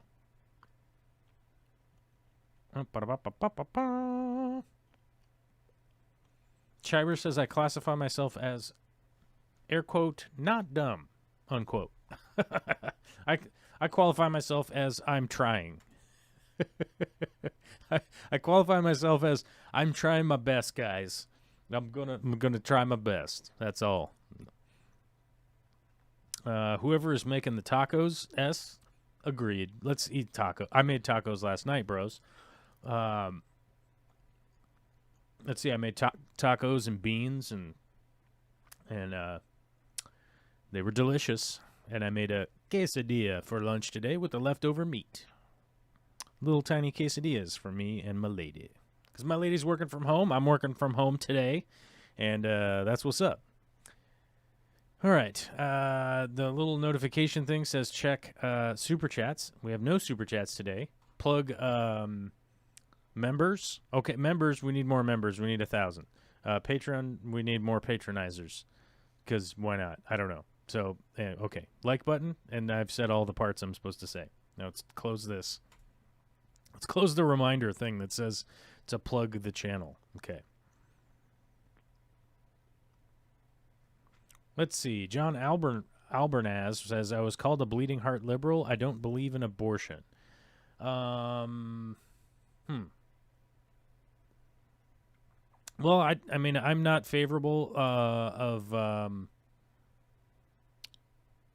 I'm not favorable of an abortion that's like after, 22 weeks, I think is the medical standard at this point. Medical standard for abortion weeks, right? Let's look that up. Medical standard for abortion in weeks. Let's just look at the Washington ones. Oh no, here we go. Kaiser. Here we go.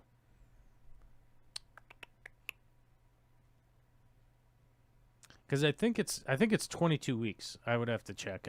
I'm not like up on my I'm not up on my pro or against. I mean, I'm pro-choice. 110%. I'm probably more than 100% pro-choice because but obviously, like, it should be overseen by medical professionals, and that's what I'm all about. I remember looking up a list. They had the states. Medical standard abortion weeks by state. 'Cause I think it was 22 weeks. I remember I looked that up. I would have to look that up in order to, like, argue pro or against or whatever. Obviously, I'm not here for like a debate with myself or anything like that. But I mean, I'm pro-choice because it's It's a woman's body, and that's just basically all it boils down to. And plus, like, I've asked this before, like, if you make abortion illegal, like, how do you enforce it? Here's the problem. How do you enforce it? What does the enforcement look like? Because enforcement in the United States is scaling, right? That, you know, maybe you get a ticket, then it becomes a crime, and then you have to do jail time, and then you have to do more jail time, and then you have to do more jail time until eventually you're either in prison for life, forever, or you end up on death row, which means you're going to immediately commit the crime that you were trying to avoid, right? So, yeah, I don't know how any of this works with how it gets enforced, right? Like, how does the enforcement come into play? That's my big question is, like, if you're against abortion, how do you enforce it? Then it's literally like you're going to put a government agent in the room with the doctor and the lady.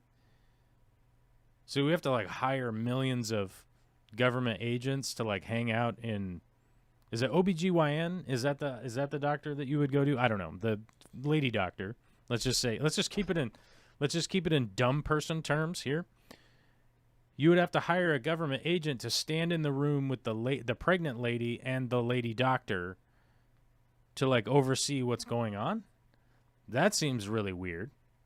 I surely would not want my spouse hanging out with some random government agent at the doctor's office, like, monitoring whatever is going on in there. Like, and by the way, would they have to be, like, at least a nurse or something? So, like, how are we going to train all these people? How are we going to train all these government officials that are going to hang out in the doctor's office when we can't even train enough doctors and nurses right now?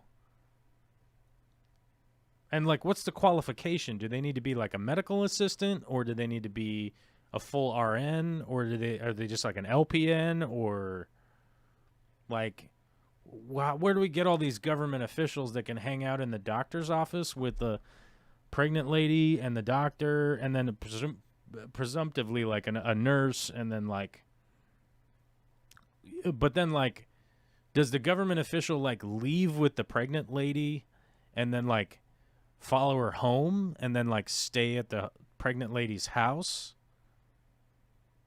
Like, how is this enforced and observed? Like, I'm not 100% like how people that are against abortion, other than from a personal standpoint, like, if you don't want to have an abortion, don't have one. Then there you go. Problem solved, right? But, like, how are you going to enforce it on other people? Like, how does that work? I don't really understand. And by the way, like, I don't want all these extra people in the there you go, zip gun, the gynecologist commissar. Right? So then you have, like, a bunch of government agents standing around with a rifle, like, or at least, I guess, a sidearm of some kind. Like, maybe not a rifle, maybe not a shotgun or anything like that, but, like, maybe they got, like, their pistol. Maybe you don't give them, like, a full-on Glock or anything like that. Maybe you give them, like, a revolver, like an old-timey revolver, you know, like a 45 or something, high caliber. You know, it's got to be, like, so it's more threatening to the pregnant lady, right? I think. Yeah, so you have the government official. Now you have a gun in there, too, because you have the government official who's going to, like, implement the laws. Because that's how the government officials actually do that now, right? Because, like, police officers and stuff, they all have guns, right? And so, yeah, I don't understand how it gets enforced as far as, like, onto other people. And, like, how does this all get implemented? It seems like and by the way, is this, like, tax funded? Is this, like, a tax-funded system? Is this, like, a whole bunch? So we collect, like, hundreds of, I mean, because let's see here. Like, let's say that, like, each state would probably need at least 10,000 representatives, right? So 10,000 times 50, can we do the math there? Like, it makes my eyes hurt. So we would need, like, 500,000. Let's see how much it takes to become. How much does it cost to become a medical assistant? let's just say like a medical assistant, right? That's just a 9-month program.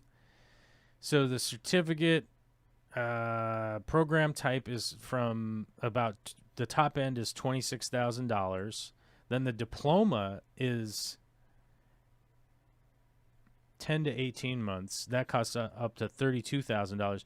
Okay, so let's get an associate's degree. Let's get our two-year degree, which costs on average $40,000 and $40,550. Okay, copy that, and then let's go to our calculator. Okay, calculator. I should have a button for this, dude. You know what I mean?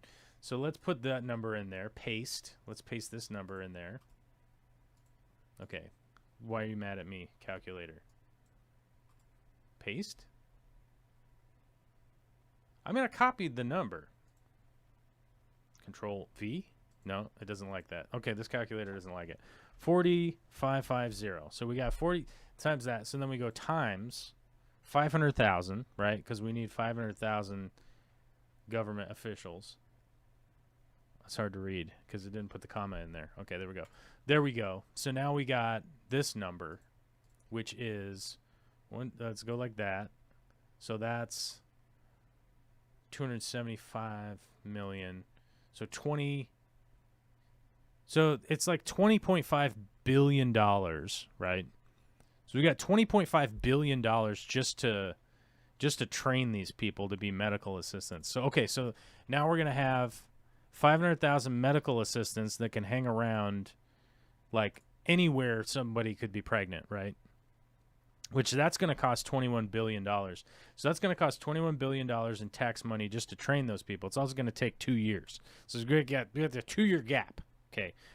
Plus we got to do all the other training. Plus we got to pay all these people, right?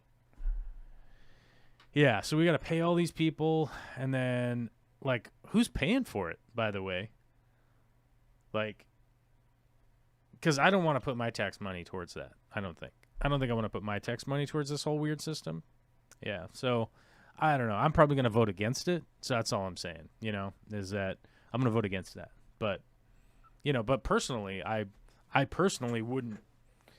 I mean, I personally wouldn't want to get one because like I don't have that whole thing. I don't have that going on. I'm the other side of the male female thing. But I'm like kind of in the middle, you know what I mean? So, I can see what's going on. Don't mind me checking why I can't say Discord. Yeah, I don't know. I don't know why. John, I appreciate everybody's opinion, and I don't mean to sound like I'm belittling you or anything like that. I really don't. I appreciate that. It's such a touchy subject because one side of the fence looks at it as like something is being killed, and the other side of the fence looks at it like basically like mission aborted, like Dank Tank says, and that's the thing, is that like that's the argument, and I'm as like a not professional in that field, I'm not qualified to say like this is alive, this isn't alive. I would gladly have discussions or debates with people if they wanted to debate that, and we could have like a normal human conversation about it. But it generally doesn't come down to that, and it's unfortunate. But like I said, I'm with the side of medical science that they say if it's 20 weeks or 16 weeks or 18 weeks or whatever the metric is, because studies have been done and critical analysis has been done and all these things. That's where I stand, and I certainly don't want to implement this giant tax burdening wild system that just basically would turn into what was that show? The what is it? The Handmaiden's Tale, I think is what it's called. Yeah, I think just so we don't end up inventing that, because we don't want that. We had that a long time ago, and I guess if you want that, you could just like build a time machine, and it would be easier. You could just travel back a couple hundred years, and you could just act however you want back then, I guess. you know. 503 Aquatics with a $3 super chat with the fist bump. Well, thank you. I like fist bumps, and I like super chats. It helps me keep the lights on around here. I got my electric bill, well, and my water, and my sewer, and my garbage. It was like, whoa, that's a lot, but they're all lumped into one. So got that today, going to be paying that, which is definitely a good time. $2 super chat from Alyssa Bentley said, checking if this still works, and it turns out the super chat button does still work. Mikey Fishy with a $5 super chat says, seems fine to me. It looks like it's working. Will M with a $10 super chat says, join in the bandwagon. Hey, if the bandwagon is super chatting me money, all right, I'm into it. And if the bandwagon is joining the Seattle Seahawks fan club when they're winning, why not do that too? That's fun also. Or whatever sports ball fiesta you like. I like sports ball fiesta because it's entertaining. And I think the Seahawks will be at least entertaining this year, so that'll be good. They look like they got a good squad. If you call it a squad, I don't, but maybe you do. And so I'll reference it to that so you feel more comfortable. With a $5 super chat, Michael Bublou says, does this work? I've never done it before. Thanks for your inspiration. Well, thank you, man. I appreciate it, dude. Michael's been hanging around, and definitely fun to have some conversation. Alana Suki says, you would have to have a government agent following around every pregnant woman at all times during her pregnancy. Yeah, and that's the thing. Like, I don't understand how you'd be able to pull that off. That seems like a lot of my tax money going right down the toilet just to hire people to do nothing. Sounds like a lazy bunch of people want to be on the dole, just following around pregnant ladies, you know, and just doing no work. And I think, like, man, we got to dig some holes. You know what I'm saying? We got to dig some holes and put up bridges and do work, man. Do work. Yeah.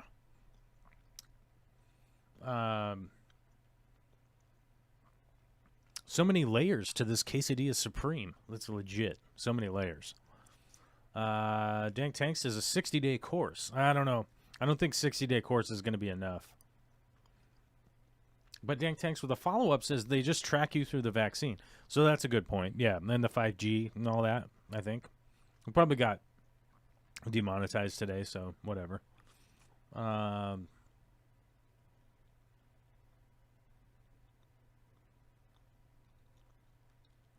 Sharpie says, struggling to keep things clean enough, Mandy. I don't know who Mandy is. I feel like that's a quote from something that I should know. At Mikey Fishy's, Alyssa says, my sister had to have one at 20 weeks because she was going to die otherwise, like she would have died and the baby died. Yeah, and that's a tragedy, but that's also like a big part of, that's a big part of the whole thing is that it's a super complicated thing. I don't want anybody to die. Patty's Petite Tank says need to win elections, period. Well, that's a good point. That's a good point. Need to win elections. And Democrats have a big problem trying to win elections because they have the big tent, right? Big tent thing. Yeah. When you're inclusive and you have like a much larger group of people, it becomes difficult because they all become skewed in that big tent, right? Zen Ginger says, no, Sharpies was talking to me, Joel. I'm Mandy. No, you're the Zen Ginger. Shh. Shh. Shh. Oh, I didn't realize that your name was Mandy. I'm an idiot. So, yeah, sorry about that. This ice and electric stim helps my knee, but kills my back having to lay on my back. That's a weird like cost benefit thing. Yeah, I don't know. John's follow-up says, to save the mother, I'm all for it, but not some that decide they don't want the child. I couldn't live with myself. Yeah, I mean, that's the thing. Like, I understand where people are coming from on that. And you could definitely go through adoption and all that stuff if if that's where you stand. You know, if that's your own personal thing and that's where you stand and you can't take care of this kid or something, you can put it up for adoption. But I would also remind people there's like, the last time I looked it up, there's something around the realm of, what was it, like 200,000 kids waiting to be adopted right now. So in just the United States. So I would say let's get on adopting those and then figure out other stuff, because this is a current problem, is that all these kids need to be adopted, and we should focus on that. And we can make some signs and go out and picket all over the place that these kids need adoption. You know, that's something we could picket for. We could, oh my God, you know what we could do? We could march. Get these kids adopted, and then that would be cool, because I think people would be into that. Because you can't be like getting down on orphans, you know what I mean? Like, that's not something that you could just be out there yelling at people like, oh, don't adopt the orphans, right? Like, I don't think. Like, I feel like if you had a march that was adopt the orphans, like, would anybody be opposed to that? I mean, I feel like in the political, like, sphere of the United States currently, there probably would be a bunch of people that would be like, excuse me, you know, but you'd got to be a real kind of trash person to do that. And it would be obvious at that point, you know. You'd probably lose all your friends. So what are you gaining? All those folks who want to stop abortion need to adopt a kid right now. How about that? Yeah, I mean, that's kind of what I was getting at, is that, like, let's solve a problem that exists. Yeah, let's do that. Big D smoke's all done, and he's got to go again. Oh, he's at the doctor's office blowing up the chat. I like it. Ooh, getting ice and electric stim. All right.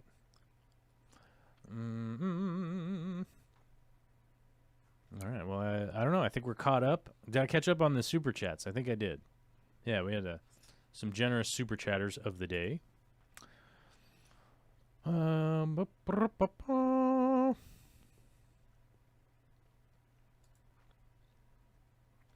Geek Boy says, do you really want most of those people to have influence on even more young minds? I think it's better than being in the foster system, I think, realistically.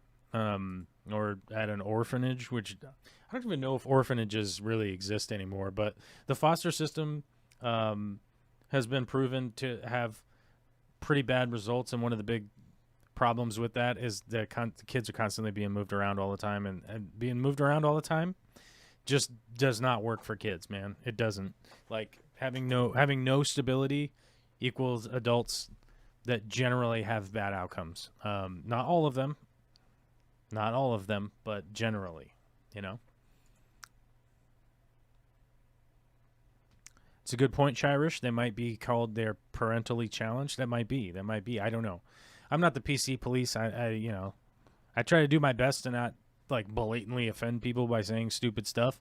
But once in a while, I accidentally show my age with saying something stupid that turns out is like it's like a bad word now or whatever, and I get canceled. I get brutally canceled, and people, like, unsubscribe from my channel, and then that's it. That's basically all it boils down to it.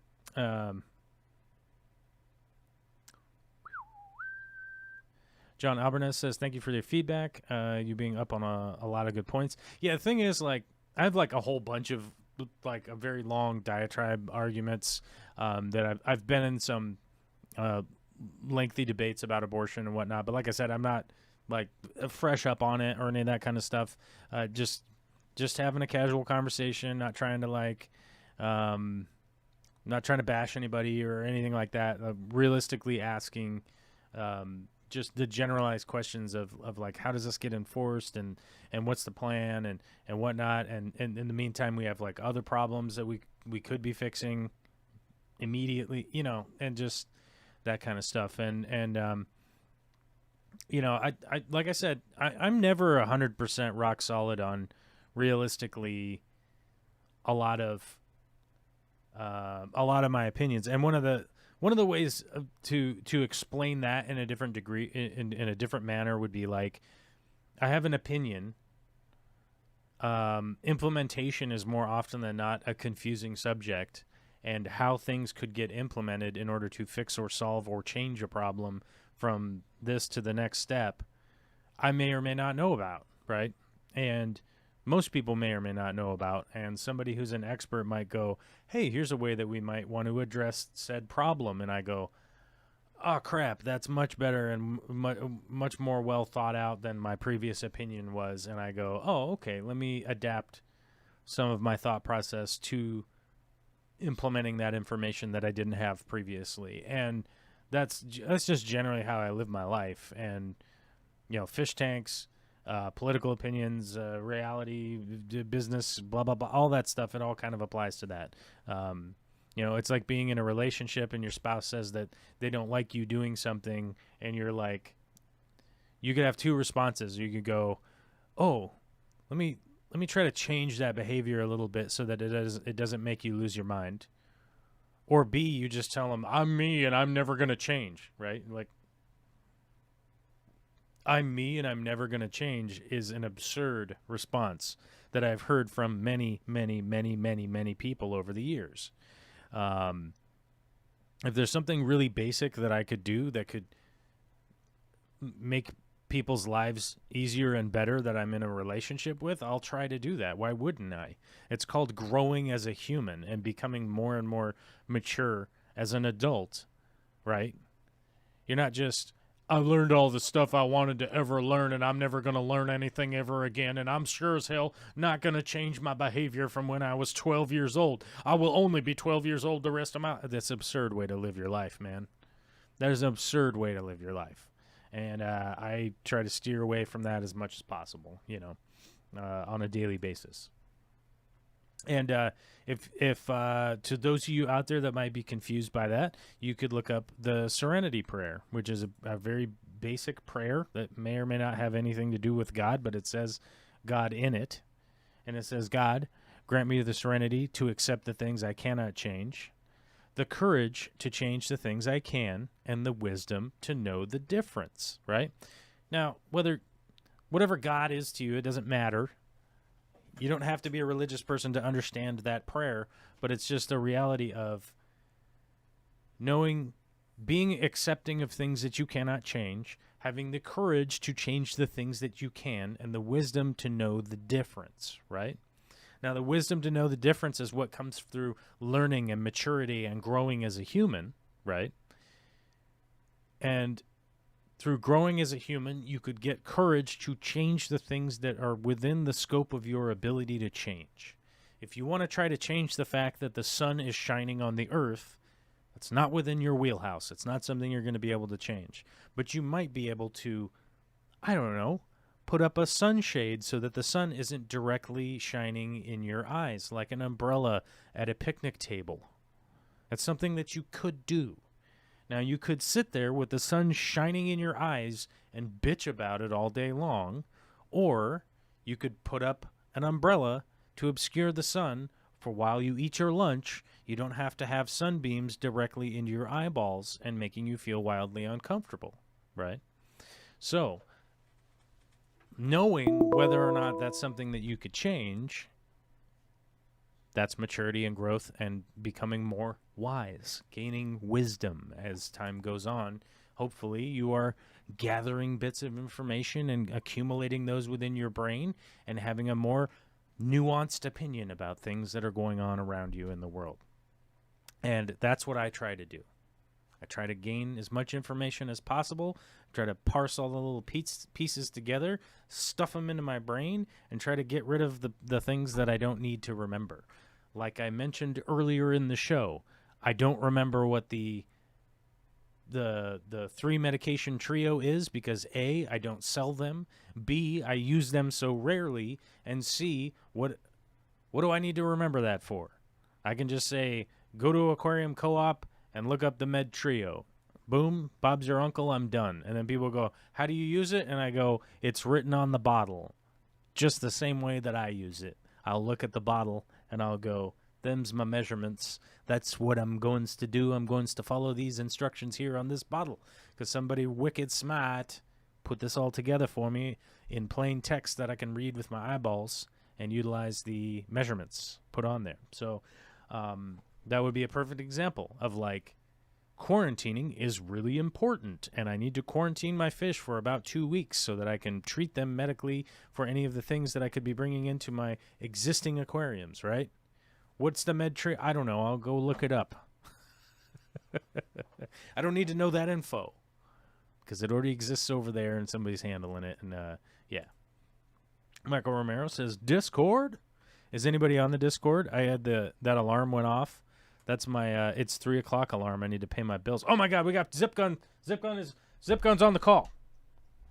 Hello. Oh my God, there he is. Is he loud? Is he super loud? Hold on, let me look at my mic check.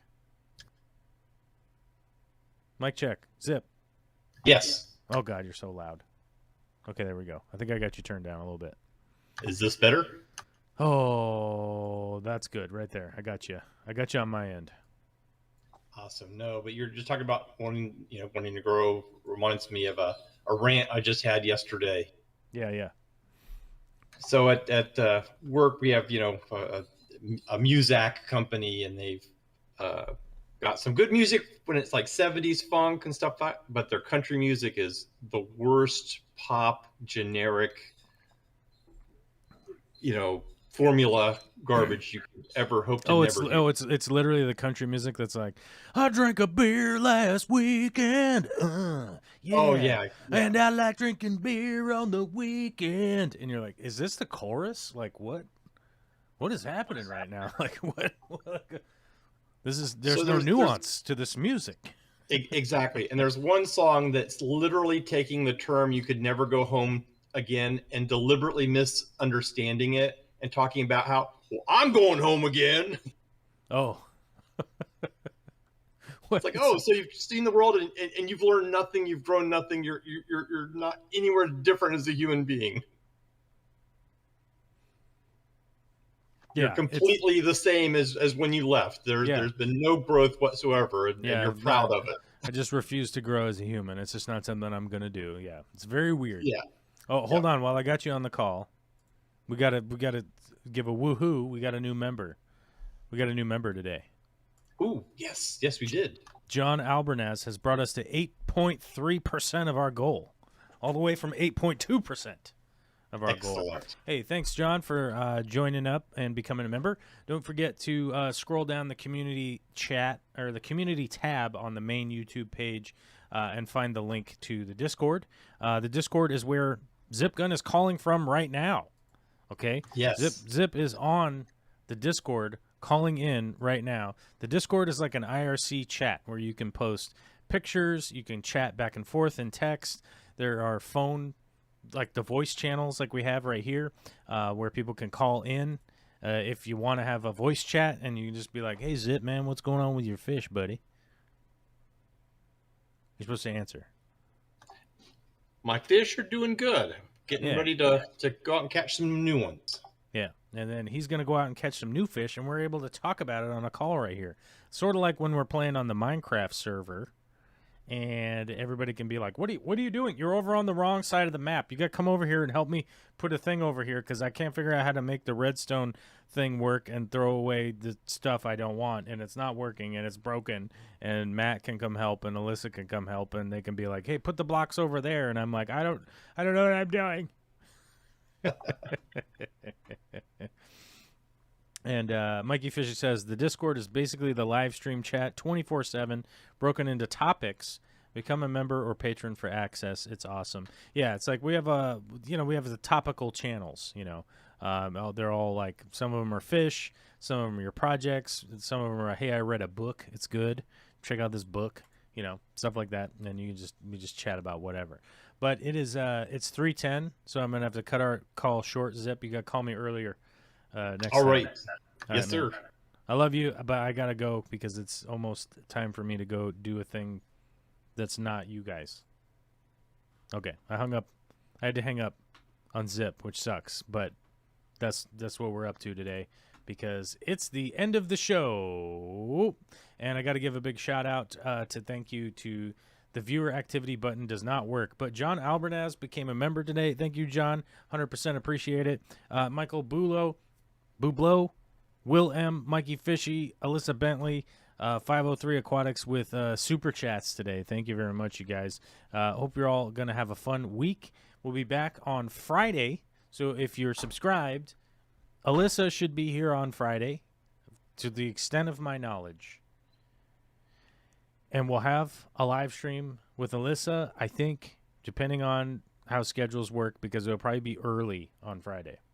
So we'll see how it goes. But either way, love you guys. Have a fun time out there doing whatever the heck it is that you do, and I'll talk to you on the other side of the thing that I got to push the end. There we go. And, yeah, words.